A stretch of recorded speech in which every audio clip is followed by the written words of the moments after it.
terrifié par La Conjuration. C'était difficile à croire. Mais ça n'en est pas moins vrai. C'est une maison réelle.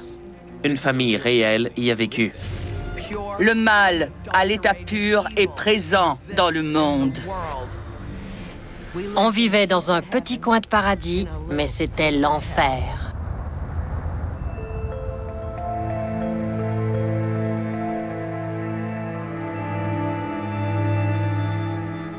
Je sais que vous avez vu le film.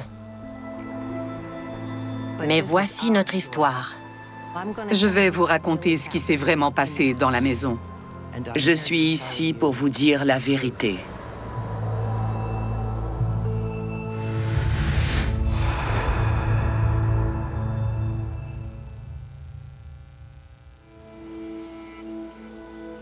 On est très pragmatique au sujet des fantômes en Nouvelle-Angleterre. Dès qu'une maison a quelques siècles d'existence, un fantôme ou deux y éliront domicile. Tous les vieux bâtiments sont remplis de sons étranges, de bruits étranges et de souvenirs. C'est un fait connu. Mais tous ne donnent pas lieu à un film hollywoodien qui rapporte 300 millions de dollars. En 2013, le film La Conjuration fait l'événement à l'échelle mondiale. La Conjuration a été un grand succès au box-office. C'était quelque chose d'inventif, de terrifiant et de nouveau. C'était un film très efficace qui nous a tous terrifiés. Je l'ai revu l'autre jour et j'ai fait des cauchemars 3 nuits de suite, littéralement. La Conjuration porte sur la famille Perron, qui emménage dans la maison de ses rêves et découvre qu'elle est hantée. Les spécialistes du paranormal Ed et Lauren Warren viennent à la rescousse. J'ai été totalement terrifiée dès les premières minutes de La Conjuration. Tout commence par la mention tirée d'une histoire vraie. Ça nous touche à un niveau très profond. L'horreur véritable doit être basée sur la réalité. Après tout, la maison est un endroit réel. Ed et Lorraine Warren sont de vrais enquêteurs du paranormal. La famille Perron a vraiment vécu dans ces lieux. Si c'était arrivé à ces gens, ça pouvait arriver à tout le monde. Mais qu'est-il vraiment arrivé à la famille Perron? Quelle est la véritable histoire derrière La Conjuration? En 1971, la maison de ferme de Round Top Road, à Harrisville, au Rhode Island, est achetée par Roger et Carolyn Perron, un jeune couple avec 5 filles. Andrea, 12 ans, Christine, 9 ans, Nancy, 10 ans, Cindy, 8 ans, et la petite dernière, April, 5 ans. Quand on a emménagé dans cette maison, ma mère avait seulement 29 ans et 5 jeunes enfants. Elle était jeune, dynamique, jolie. Mais quand on a quitté cet endroit, elle n'était plus la même. Elle avait profondément changé.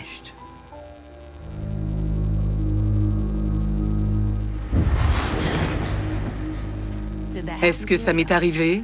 Oui, ça m'est arrivé plusieurs fois. Tous ceux à qui j'ai parlé, qui avaient vu le film, pensaient qu'il reflétait la réalité. Il contient environ 5% de vrai et 95% de faux. Ils ont fait de leur mieux pour condenser 10 ans en 2 heures. Une bonne partie de ce qui s'est passé dans la maison était en réalité plus terrifiant que ce l'est dans le film, parce que c'était vrai. Ça s'est poursuivi pendant de très nombreuses années, jusqu'à ce qu'on finisse par quitter cette maison. L'histoire vraie derrière La Conjuration a des racines plus profondes que la seule histoire de la famille Perron et des Warren. Dans le film, c'est Bathsheba Sherman qui est la méchante. On l'a traitée de sorcière. Elle a commis un crime atroce sur la propriété, à savoir le meurtre d'un nourrisson, pour prouver sa loyauté envers le diable. Il faut savoir, au sujet de Bathsheba Sherman, que ce n'est pas un nom inventé par Hollywood. C'est celui d'une vraie résidente de la ville qui y est toujours enterrée. L'immense succès de La Conjuration a eu des conséquences imprévues. C'est dangereux de présenter un film comme une histoire vraie. Le public n'est pas en mesure de distinguer la réalité de la fiction. Les gens voient le film et ils veulent y croire. Quelqu'un s'est présenté sur la propriété avec un bidon d'essence dans l'intention d'incendier la maison pour vaincre le démon qui y vit. Comment distinguer les faits et la fiction? 8 ans après la sortie du film, qu'est-ce que les chercheurs du paranormal peuvent apprendre de la maison et de l'histoire? Oui, c'est bien d'aller voir les films et de croire aux mythes en quelque sorte. Mais il faut toujours creuser davantage, parce qu'il y a des répercussions sur la vie des gens. Erin Goodpipe a enquêté sur certains des sites les plus hantés d'Amérique du Nord. Benny, is this you? En tant que chercheuse en paranormal et enseignante universitaire, elle fait reposer toutes ses recherches sur l'étude des faits historiques. Je veux savoir si Bathsheba Sherman était réellement une sorcière et à quoi a pu ressembler sa vie. Elle se rend à Harrisville, dans le Rhode Island, pour enquêter sur les allégations qui sont faites dans la conjuration et pour essayer d'entrer en contact avec les entités présentes à l'intérieur de la maison. Je suis une Dakota Anishinaabe. Mon peuple comprend que des esprits existent dans ce monde où nous vivons. Mais c'est quand même autre chose quand on peut en avoir des preuves. Harrisville est un village faisant partie de la ville de Burryville, au Rhode Island, sur la frontière nord avec le Massachusetts. C'est un paisible petit village agricole. Pour Carolyn Perrin, c'était comme un rêve qui devenait réalité. J'avais dû m'absenter quelques jours. Quand je suis rentré à la maison, elle m'a annoncé qu'elle avait vidé mon compte chèque pour faire une mise de fonds en vue d'acheter une ferme. C'était impulsif, c'est vrai. Et ma mère n'est pas vraiment quelqu'un d'impulsif. Alors, un tel geste de sa part a fait comprendre à mon père qu'elle parlait sérieusement. On est allé à Harrisville. Ça ne me gêne pas de vous le dire. J'ai eu le coup de foudre immédiatement. C'est dire à quel point le lieu était beau. Le terrain faisait 80 hectares. Il y avait un étang, une rivière. Elle avait grandi à la campagne et voulait la même chose pour ses filles. C'était le paradis sur Terre pour nous. On ne se doutait absolument pas de ce qui nous attendait. Construite au 18e siècle, la maison a perdu avec le temps sa couleur blanche d'origine, mais elle est toujours debout aujourd'hui. La famille Richardson l'a bâtie, puis la famille Arnold s'y est installée. C'est donc la maison Richardson-Arnold. C'est, je crois, la plus ancienne maison du Rhode Island, qui est l'une des plus anciennes colonies aux États-Unis. Alors, ça ne m'étonnerait pas qu'une riche histoire soit rattachée à cette maison. On appartenait à l'Angleterre au moment de sa construction. Elle a connu la Révolution américaine, les guerres indiennes. Quand je pense à tous ces massacres, je ne peux m'empêcher de me demander si la Terre elle-même n'en retient pas le souvenir. Erin vient d'arriver à la ferme de Harrisville, dans le Rhode Island.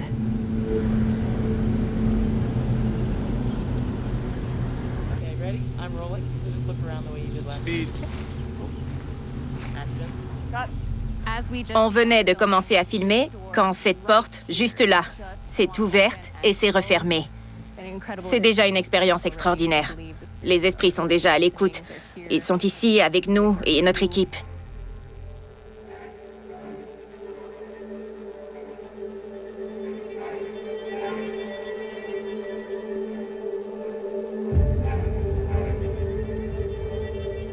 J'ai dû faire taire ma propre peur pour y aller. Certaines personnes ne veulent même pas approcher de la maison parce qu'elles croient que le mal est contagieux. Pendant les 250 premières années de son existence, cette maison est restée dans la même famille. Les noms changent à cause des mariages, par exemple, mais c'est toujours la même famille. Tout ça a changé en 1971, quand les Perrin sont arrivés. Il y a alors eu de nouveaux occupants, des intrus. Tout à coup, une jeune famille avec 5 filles emménage. L'énergie est tout simplement débordante. Selon moi, c'est ce que les esprits attendaient. Earl Kenyon était le seul habitant de la maison lorsqu'on l'a acheté. Monsieur Kenyon a voulu parler à mon père en privé. Il m'a dit, « Pour l'amour de votre famille, s'il vous plaît, laissez les lumières allumées dans cette maison la nuit. » Il n'y a pas de doute, il essayait de me prévenir. Mais je n'ai pas compris. Les chambres étaient sombres. On avait de petites veilleuses ici et là, mais ce n'était pas assez pour éclairer une pièce. Vous êtes couché dans votre lit. Vous vous attendez à voir passer votre sœur. Mais il n'y a personne.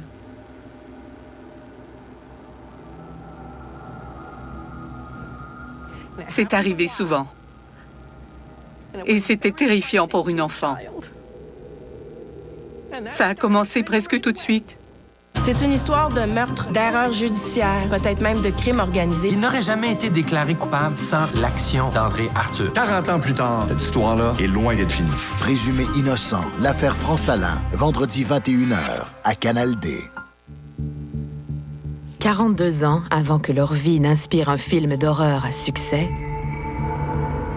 les membres de la famille Perron s'installent dans leur nouvelle maison. Pour les filles, l'heure du coucher devient une épreuve. Cindy est entrée dans ma chambre. Elle tremblait.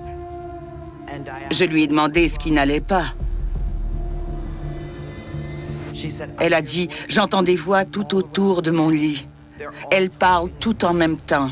Elles disent toutes la même chose. » Cindy, qu'est-ce qu'elles disent? Qu'il y a 7 soldats morts.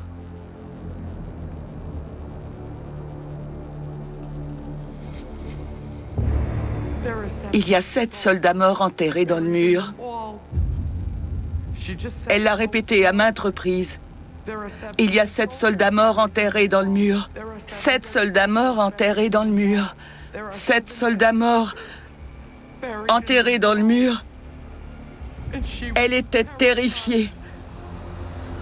Elle a dit qu'elle avait mis son oreiller sur sa tête pour étouffer le son. Elle avait sauté de son lit pour venir jusqu'au mien et elle ne comprenait pas comment il se pouvait qu'on n'entende pas, nous aussi, ses voix. Après avoir vu la porte d'entrée s'ouvrir et se fermer d'elle-même, Erin Goodpipe explore le terrain autour de la maison à la recherche des murs auxquels les esprits faisaient peut-être allusion. Ça n'avait aucun sens à mes yeux qu'il puisse y avoir 7 corps enterrés dans la maison. Il me semblait plus logique qu'ils soient enterrés quelque part dans la propriété. Erin s'est munie d'un magnétophone dans l'espoir d'enregistrer des phénomènes de voix électroniques ou PVE. L'esprit invisible peut laisser sa voix sur un enregistrement, qu'il soit numérique ou magnétique. On ne l'entend que lorsqu'on repasse l'enregistrement. Je crois savoir qu'il y aurait 7 soldats morts enterrés dans le mur. C'est ce qu'entendait Cindy Perron. Je vous demande donc s'il y a ici des esprits qui sont des soldats.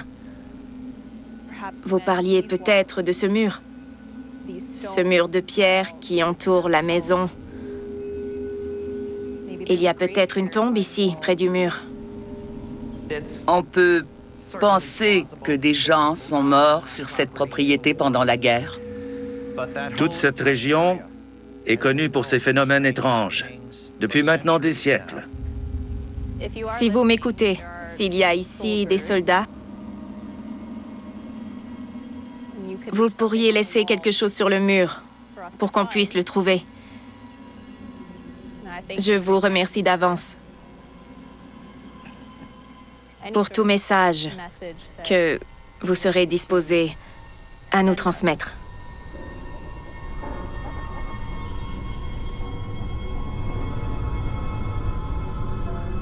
I thank you in advance for any sort of message that you're willing to send us. Sur l'enregistrement, si quelque chose parle, on entend parfois un couinement ou un bip avant que la voix se mette à parler. C'était la première fois que je m'adressais aux esprits.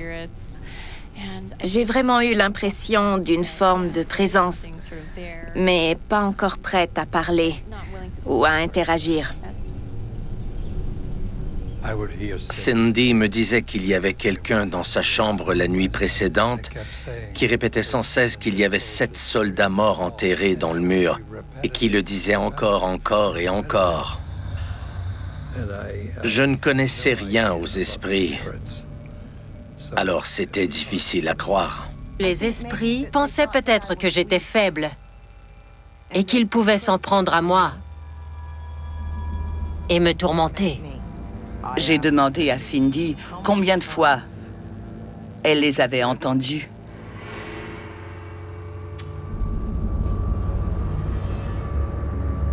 Elle a répondu ceci. Des milliers. Des milliers. Chaque période de l'histoire américaine se trouve résumée dans cette maison. Quand on y entre aujourd'hui, on a l'impression de voyager dans le temps.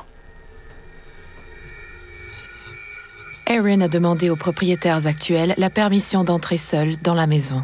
Elle veut que les esprits s'habituent à elle avant l'enquête en bonne et due forme qu'elle doit mener le lendemain.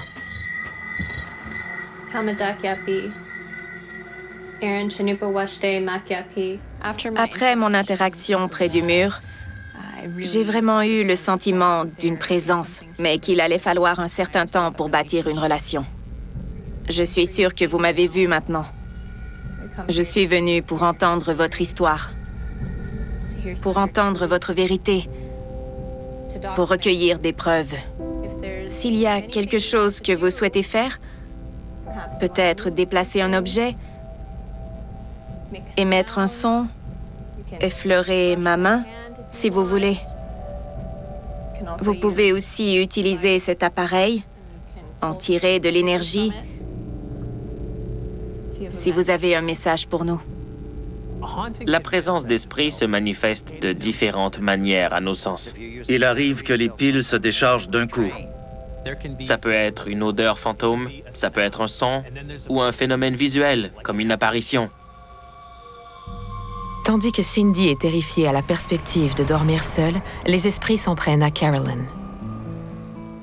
C'était l'été. Je suis allée souhaiter bonne nuit à maman, qui était en train de lire. Elle était étendue, couchée sur le ventre. J'étais dans ma chambre, à l'étage, quand tout à coup, on a entendu ma mère crier. J'ai pensé qu'elle avait été piquée ou mordue par quelque chose au mollet. On ne savait pas par quoi, mais la blessure était bien réelle. Ça n'arrêtait pas de saigner au début. Le sang coulait et coulait. Quand on a pu nettoyer la blessure, on a vu que c'était une plaie profonde. Je lui ai demandé ce qu'elle avait senti. Elle m'a dit que c'était comme d'être piqué avec une aiguille. Carolyn est secouée, mais ignore tout de ce que vivent ses filles. On en parlait entre nous, mais on ne disait rien à maman. On pensait qu'elle voudrait qu'on parte, si on lui racontait ce qui se passait. On ne savait jamais quand ça frapperait à nouveau, ni quand la paix de notre famille serait de nouveau perturbée. On jouait à cache-cache. Je suis allée me cacher dans le hangar à bois en pensant avoir trouvé la cachette parfaite. J'ai attendu et attendu. Mais personne n'est venu me trouver. Alors je me suis dit, zut, je me suis trop bien cachée, elles ne me trouveront pas. J'ai voulu soulever le couvercle de la boîte pour sortir, mais il ne s'ouvrait pas. Il n'y avait pas de loquet, et donc aucune raison pour que le couvercle ne s'ouvre pas.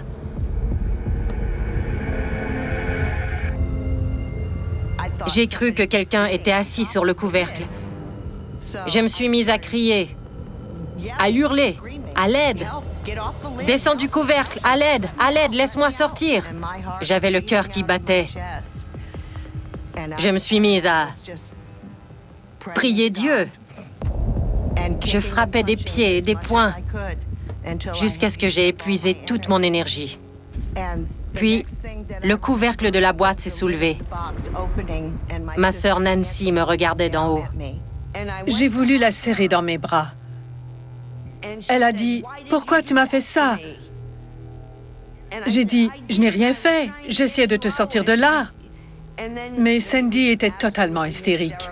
Je ne l'avais jamais vue aussi bouleversée. J'ai dit, la boîte refusait de s'ouvrir. Elle ne me laissait pas sortir. Je ne pouvais pas sortir. Quelque chose m'avait retenue prisonnière. J'ignore ce que c'était. Mais quelque chose avait fait ça. La maison est devenue très dangereuse quand cette force malveillante s'est mise à s'en prendre aux enfants. Mes sœurs m'ont ramenée dans la maison. Ma mère m'a lavé le visage dans la cuisine. On s'est assis autour de la table de cuisine et on a tout révélé. On a parlé à maman de tous les incidents qui s'étaient produits depuis qu'on avait emménagé à la ferme. C'est à ce moment-là qu'elle a compris que toute la famille était visée. On avait peur d'être dans notre chambre. On avait peur de rester seuls dans la maison. Et mes parents se sont décidés à demander de l'aide. Des stars qui ont connu la gloire, des idoles qui ont inspiré une génération, des folies passagères qui ont marqué une époque, des événements qui ont secoué l'ordre établi. DocuD, mercredi 21h, à Canal D. Ayant appris qu'une entité s'en prend à ses filles dans sa maison, Carolyn Perron cherche désespérément de l'aide. Dans le film, il y a une scène où Carolyn Perron assiste à une conférence donnée par les Warren. Puis, après la conférence, elle va leur parler.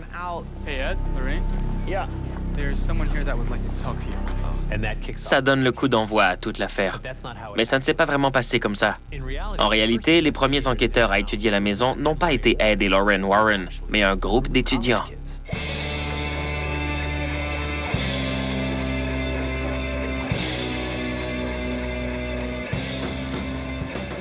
J'étais étudiante au Rhode Island College. Je cherchais d'autres personnes qui s'intéressaient au surnaturel. J'ai fondé un groupe de recherche et d'enquête en parapsychologie appelé PYRO, d'après son acronyme en anglais. Ça a été l'un des premiers groupes étudiants du genre à être reconnu. On n'avait aucun moyen de faire connaître notre groupe et notre volonté d'enquêter. J'ai donc fait paraître une petite annonce dans un journal local sans trop y croire. Mais bon, on n'avait rien à perdre. 3 semaines plus tard, une femme du nom de Carolyn Perron a appelé. Je me souviens de m'être dit, ou bien c'est réel, ou bien elle est folle. Mais elle semblait sincère, et elle nous a invités à visiter sa maison.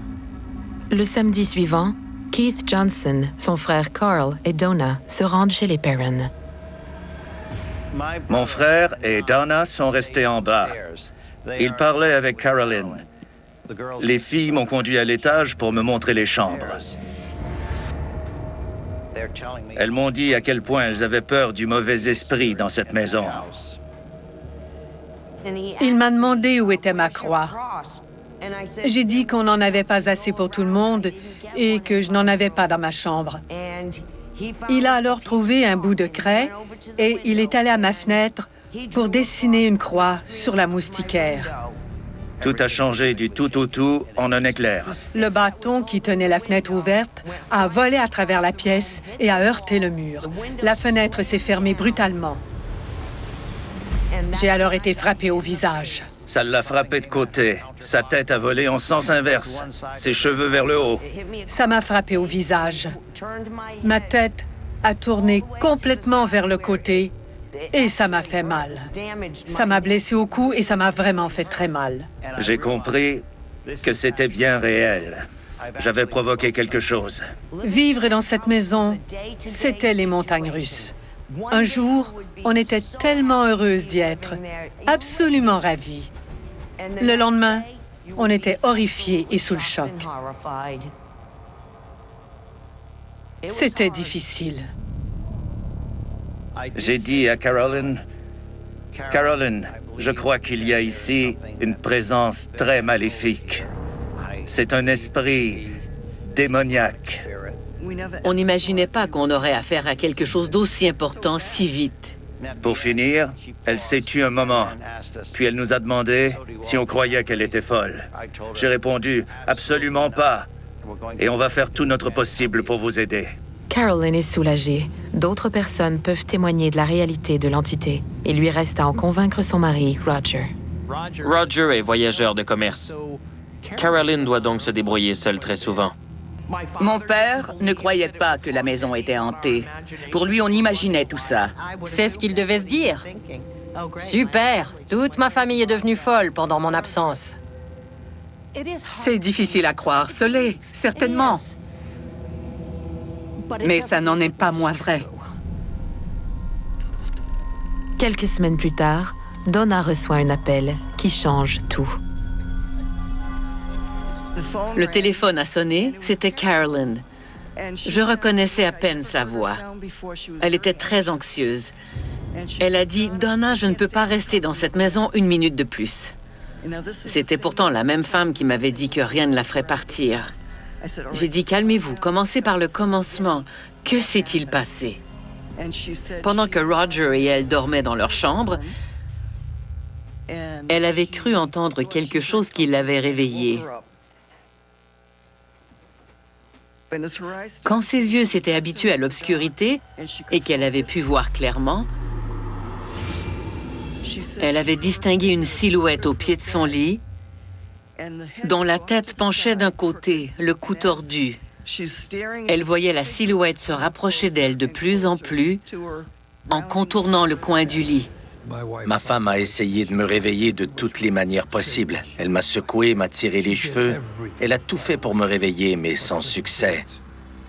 Je crois que Roger, pendant tout cet épisode, était plongé dans un sommeil psychique. En se rapprochant, la chose répétait « Je vais vous rendre folle à force de mort et de tristesse, mais ce sera trop tard pour vous parce que vous serez morte. » À ce moment-là, elle croit qu'elle s'est évanouie de peur.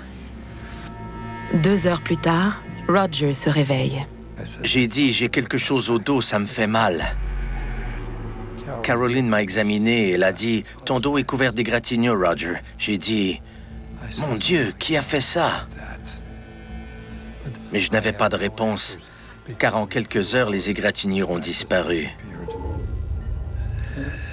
J'ai alors commencé à croire les enfants. J'ai commencé à écouter Caroline. À ce moment-là, j'ai su que c'était trop pour nous. J'ai dit, Caroline, ne paniquez pas, essayez de vous calmer. Dès que j'aurai raccroché, je vais appeler Ed et Lorraine Warren. Veux-tu venir au cinéma avec moi ce soir? Let's go! On va bien s'amuser, OK? Ouais. Vous voulez qu'on se batte? Allons-y. Désolée. Bien joué. Quel genre de personne êtes-vous? C'est toi et ma liberté. Ça n'a pas à finir comme ça. Votre cinéma, jeudi et samedi 22h, à Canal D. Après avoir rencontré la famille Perron grâce à une petite annonce, les étudiants membres du Pyro comprennent qu'ils sont dépassés. Ils font alors appel aux spécialistes Ed et Lauren Warren. Les Warren étaient bien connus pour leurs enquêtes sur le paranormal et les lieux hantés en Nouvelle-Angleterre et dans tout le pays. Lorraine était une médium de transe légère, selon ses propres termes. Elle était clairaudiente, clairvoyante, elle voyait et entendait les esprits. Ed était connu comme démonologue. Beaucoup de gens ignoraient qu'il était reconnu par le Vatican. Il n'était pas membre du clergé, mais l'Église catholique romaine reconnaissait Ed Warren comme un démonologue laïque. Les Warren ont donné à la génération qui les a suivis un modèle quant à la manière d'aborder le paranormal. Ils insistaient sur le fait qu'ils ne demandaient pas d'argent pour enquêter. C'est par la vente de billets pour leur musée et pour leurs conférences qu'ils gagnaient leur vie. On avait assisté à la conférence donnée par Ed et Lauren Warren au Roberts Hall au Rhode Island College. À partir de ce moment-là, on est resté en relation. J'ai donc appelé Lorraine Warren, qui a écouté tout ce que j'avais à dire sur la maison. Puis elle a dit, on y sera dans 2 jours. Et ils l'ont été. On a visité la maison ensemble, pièce par pièce. Pour Lorraine, Carolyn n'était pas victime de son imagination. Cette maison était sans doute l'une des plus actives qu'elle ait jamais vues.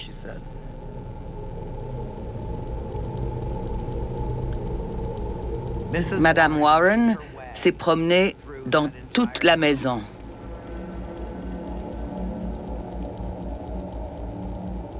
Elle s'est approchée de notre grand poêle en fonte noire et elle a dit « Je sens une présence maléfique dans cette maison. Elle s'appelle Bathsheba. » Avant d'aller faire enquête à l'intérieur de la maison, Erin Goodpipe se rend au cimetière local pour trouver la sépulture de Bathsheba Sherman. L'histoire de Bathsheba change en fonction de la personne à qui vous parlez. D'après le film, elle a assassiné ses enfants. Elle leur a percé l'arrière du crâne avec une aiguille à coudre, puis elle s'est pendue sur la propriété. Si on creuse un peu et qu'on recule dans le temps, ce mythe existait déjà avant la sortie du film hollywoodien. Tout un tas de rumeurs circulent au sujet de Bathsheba. Viennent-elles de l'intuition psychique de Lorraine Warren, des habitants de la ville, ou d'un mélange des deux? On ne le sait pas au juste. Voici la tombe de Judson Sherman, le mari de Bathsheba Sherman. Mais je ne vois la pierre tombale de Bathsheba nulle part. En fin de compte, les gens étaient tellement persuadés qu'elle était une sorcière qu'ils allaient au cimetière et profanaient sa pierre tombale. Ils la renversaient, la cassaient en morceaux. J'étais en colère et je m'adressais aux gens qui s'étaient rassemblés autour de sa pierre tombale. À mon insu, un de mes collègues enregistrait mes paroles.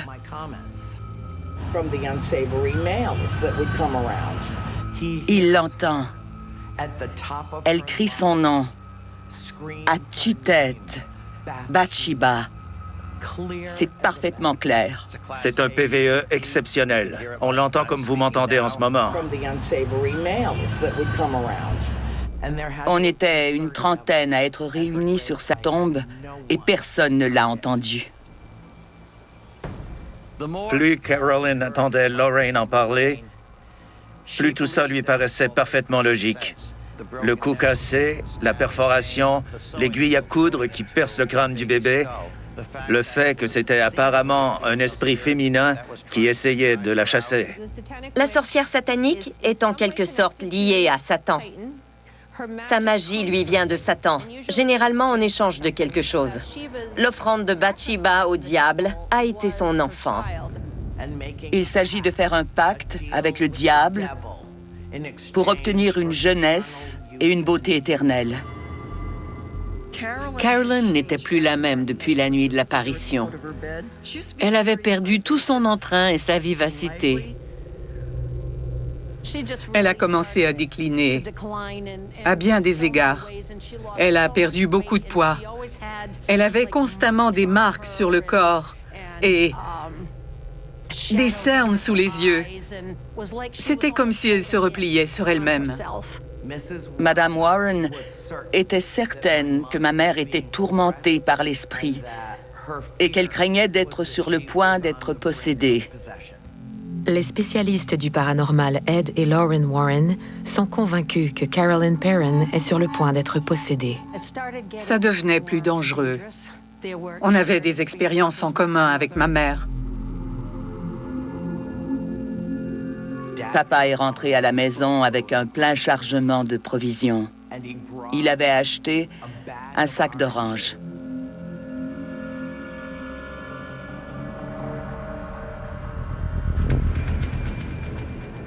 Au lieu que ce soit du jus qui en sorte, c'était comme du sang qui s'est mis à couler à flot des quartiers d'oranges. On a cru qu'elle s'était coupée. Mais ce n'est pas du tout ce qui était arrivé. Ce n'était pas ma mère qui saignait, c'était l'orange qui saignait. Le sang coulait entre ses doigts et tombait à grosses gouttes sur le sol. Le sang sortait de l'orange et lui coulait entre les orteils. Je n'arrivais pas à y croire. Je me suis levé et je l'ai tenue dans mes bras parce que je craignais qu'elle s'évanouisse. Elle a cru que les esprits essayaient de lui dire quelque chose.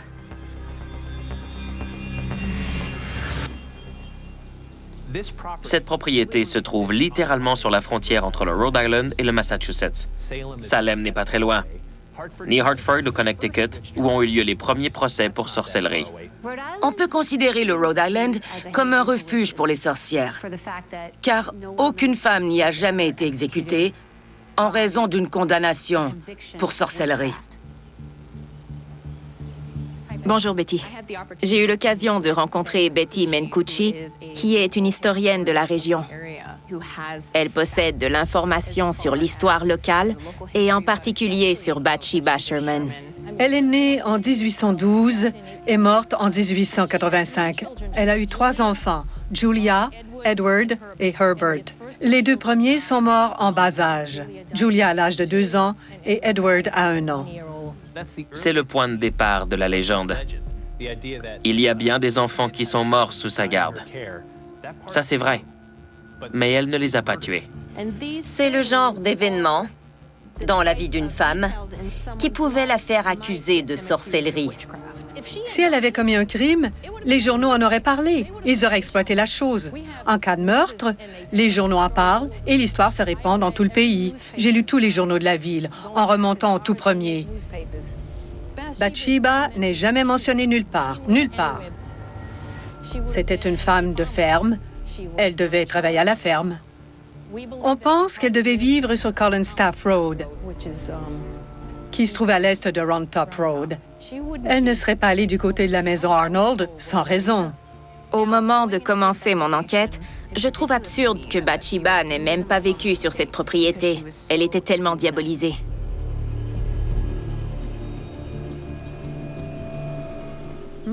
Une grande partie de ce qu'on voit et comprend de la sorcellerie satanique a été définie et diffusée par l'Église catholique.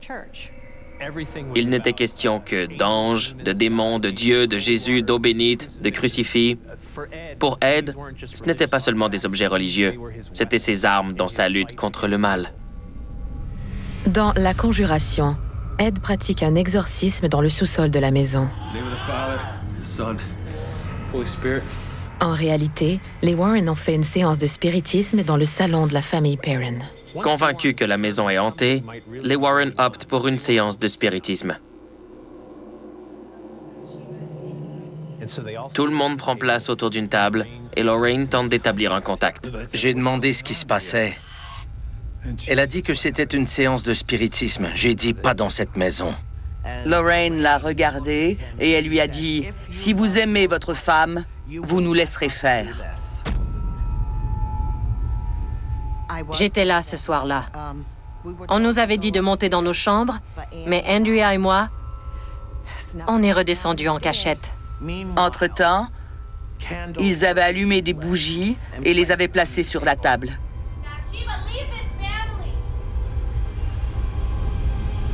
Mon père ne voulait pas tenir la main des autres personnes autour de la table. Il voyait tout ça comme une mascarade.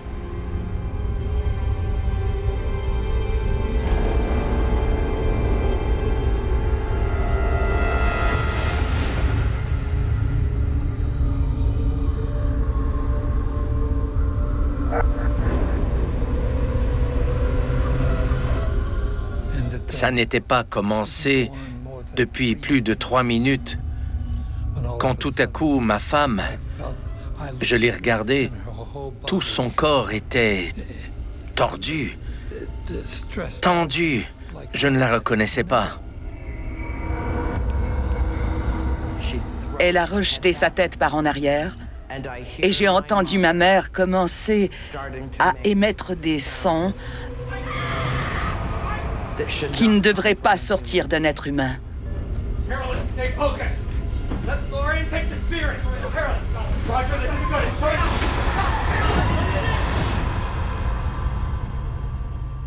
Et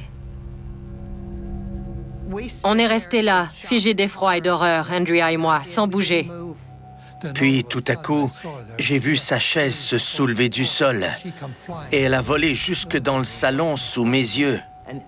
Tous ceux qui étaient présents dans la maison ont entendu son crâne frapper le sol et ont cru, je le sais, qu'il venait de la voir mourir.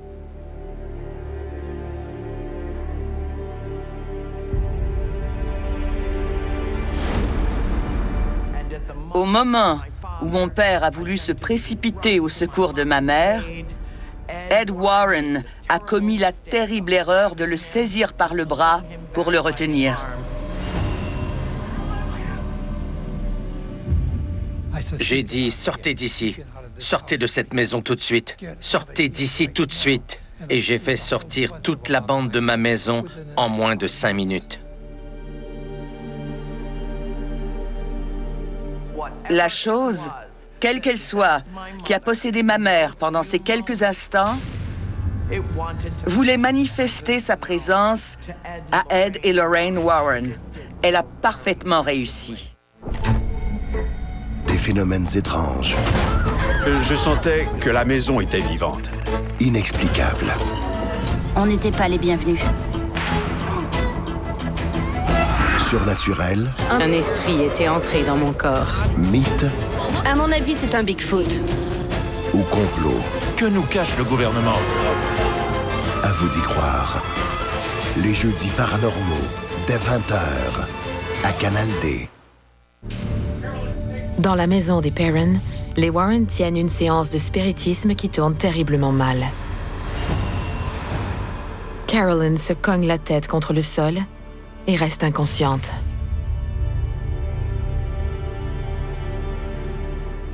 Il m'a fallu près de 2 heures pour la ranimer et pour qu'elle puisse me parler à nouveau.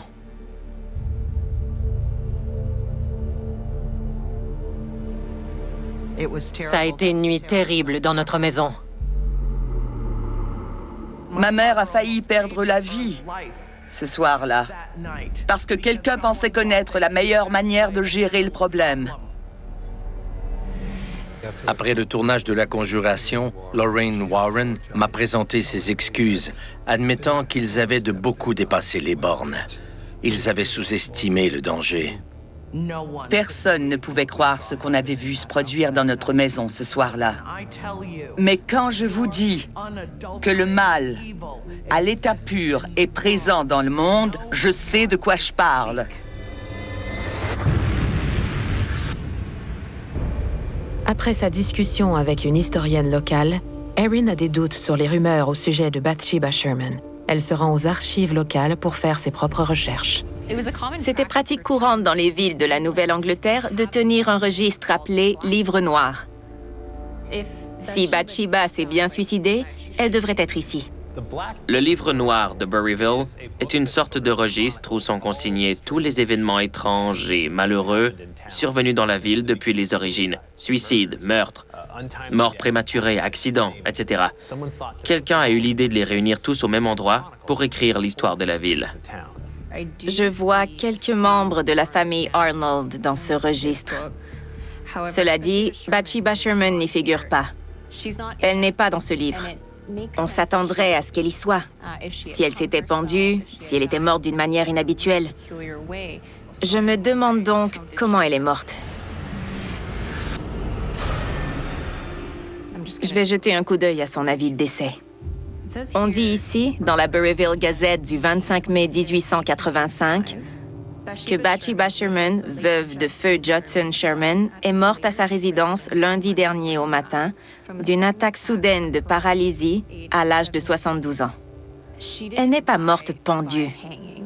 Elle est morte de ce qu'on appellerait aujourd'hui un accident vasculaire cérébral, ce qui n'a rien d'inhabituel. Les funérailles ont eu lieu jeudi. Le révérend A.H. Granger était l'officiant au cimetière Riverside à Harrisville. Elle était le dernier membre de la famille Thayer, autrefois nombreuse et bien connue dans cette ville. Elle a été enterrée en terre consacrée. On ne fait pas ça dans le cas d'une femme connue comme une sorcière satanique. Ce fait en dit long sur la valeur des rumeurs. Les preuves sont absolument claires.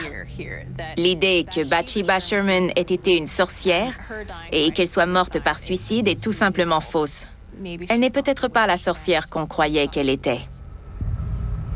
Bien que le film La Conjuration ait fait de Bathsheba Sherman une figure du mal, la réalité historique ne soutient pas cette vision folklorique. Mais les récits de la famille Perron sont saisissants et on continue à ce jour de signaler d'étranges phénomènes sur la propriété. Madame Warren faisait une fixation sur Bathsheba et refusait de prendre en compte les autres présences possibles. Les esprits se conforment parfois à ce qu'on attend d'eux. Les esprits démoniaques en particulier sont des maîtres du mimétisme et peuvent prendre l'apparence de personnes réelles. J'ai entendu des témoignages, y compris des récits modernes de l'activité étrange qui s'y déroule encore. J'ai été dans cette maison à de nombreuses reprises. Je ne peux pas vous dire par quoi ou par qui, mais elle est certainement hantée.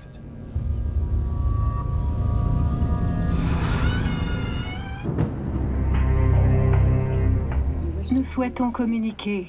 Nous sommes rassemblés ici. C'était un signe. Si vous m'écoutez, vous pourriez laisser quelque chose.